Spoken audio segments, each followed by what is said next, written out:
Bismillahirrahmanirrahim. Assalamualaikum warahmatullahi wabarakatuh. Perkenalkan, kami dari kelompok 8. Kami akan mempresentasikan sistem budgeting dalam APBD, perbedaannya dengan sistem sebelumnya. Sebelumnya perkenalkan, kami terdiri dari 2 orang. Pertama saya sendiri, Trisnandi, dan rekan saya satu lagi, Fauzi Nur Hakim. Baik, di sini ada latar belakang.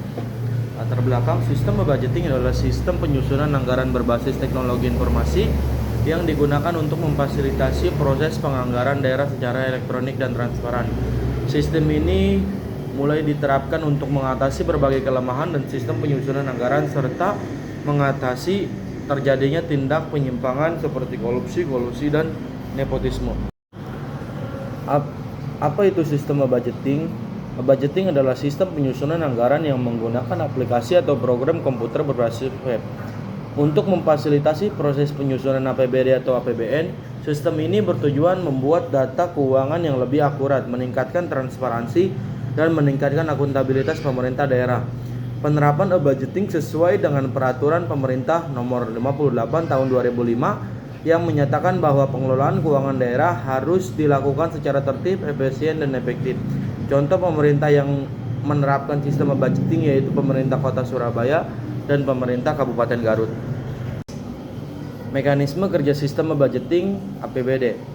Di sini ada 6 poin.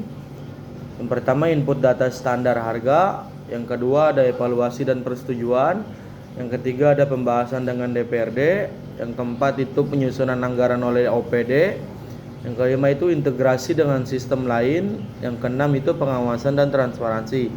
Input data standar harga itu sistem budgeting dimulai dengan memasukkan data standar harga satuan pokok kegiatan, dan analisis standar harga belanja.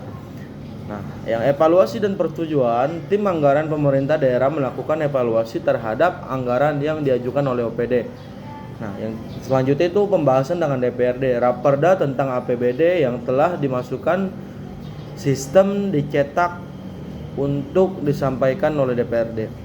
Nah, yang selanjutnya itu penyusunan anggaran oleh OPD, organisasi perangkat daerah. Itu menggunakan sistem untuk menyusun rencana anggaran mereka mengisi pada standar harga yang ditetapkan. Selanjutnya itu integrasi dengan sistem lain. Budgeting terintegrasi dengan sistem perencanaan dan sistem informasi manajemen daerah. Nah, selanjutnya itu yang terakhir, pengawasan dan transparansi. Sistem budgeting meningkatkan transparansi anggaran karena data dapat diakses oleh berbagai masyarakat. Oke, next. Nah, di sini ada tujuan budgeting. Kami ada 3 poin. Yang poin pertama itu meningkatkan transparansi dan akuntabilitas anggaran. Poin selanjutnya itu mengurangi penggunaan kertas dan penyusunan biaya anggaran. Nah, yang terakhir itu memastikan anggaran sesuai dengan kebutuhan dan RPJMD. Oke, next. Selanjutnya itu ada fitur utama dalam sistem e-budgeting. Jadi dalam sistem e-budgeting ini mempunyai beberapa fitur yang tujuannya itu mendukung penyusunan APBD. Yang pertama itu ada penyusunan dan koreksi RKA. Yang kedua itu pengaturan kode rekening otomatis. Yang ketiga, rekapitulasi dan laporan anggaran yang otomatis. Dan yang terakhir itu ada dashboard monitoring anggaran secara real time. Nah, terus selanjutnya ini ada perbedaan sistem e-budgeting dengan sistem sebelumnya.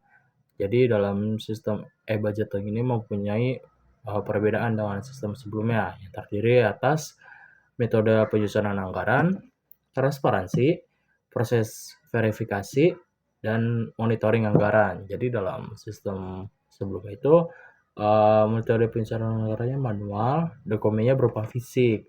Sedangkan dalam sistem e-budgeting dokumennya itu berupa digital, terus berbasis web dan terintegritas dengan teknologi. Terus dalam aspek transparansi, sistem sebelumnya itu terbatas dan gak banyak orang yang tahu tentang informasi dalam sistem itu. Sedangkan dalam sistem e-budgeting ini dapat diakses oleh pemerintah maupun dari pihak luar. Contoh itu dari pihak masyarakat itu sendiri. Terus yang ketiga itu ada proses verifikasi. Nah, sistem sebelumnya itu proses verifikasinya manual dan kurang efisien, sedangkan dalam sistem e-budgeting itu online dan cepat. Terus yang terakhir itu dalam aspek monitoring anggaran. Nah, kalau dalam sistem sebelumnya itu sulit dan tidak real time, tidak secara real time gitu. Sedangkan dalam sistem e-budgeting mudah dipantau dan secara real time. Terus juga selanjutnya itu ada tantangan dan kendala dalam sistem e-budgeting. Walaupun sistem e-budgeting ini sudah dianggap sempurna, tentu saja masih punya kendala beberapa. Yang pertama itu keterbatasan sumber daya manusia yang kurang menguasai teknologi. Jadi karena sistem e-budgeting ini benar-benar memanfaatkan teknologi, maka dibutuhkan juga sumber daya manusia yang berkualitas. Jadi yang kedua itu kebutuhan infrastruktur teknologi yang memadai. Jadi mulai dari koneksi jaringannya, terus kayak komputer-komputer yang mendukung.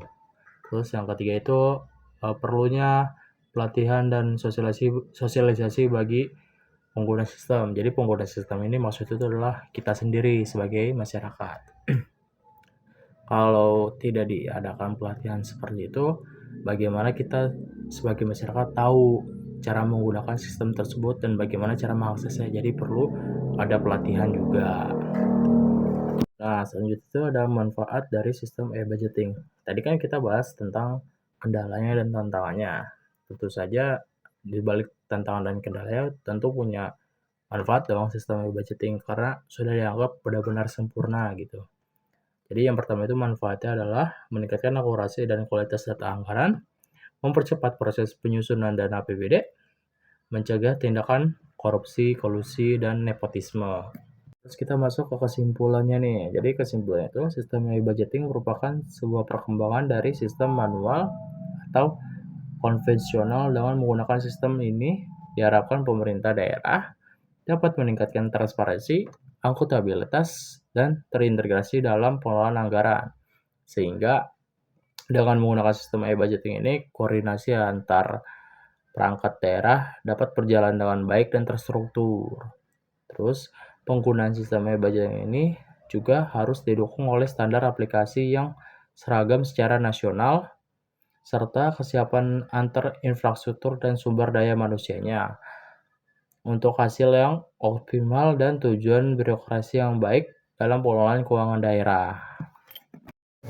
Baik, kurang lebihnya mohon maaf apabila ada materi yang kurang jelas. Atas penjelasan kami bisa ditanyakan melalui komentar. Billahi taufiq wal hidayah. Wassalamualaikum warahmatullahi wabarakatuh. Terima kasih.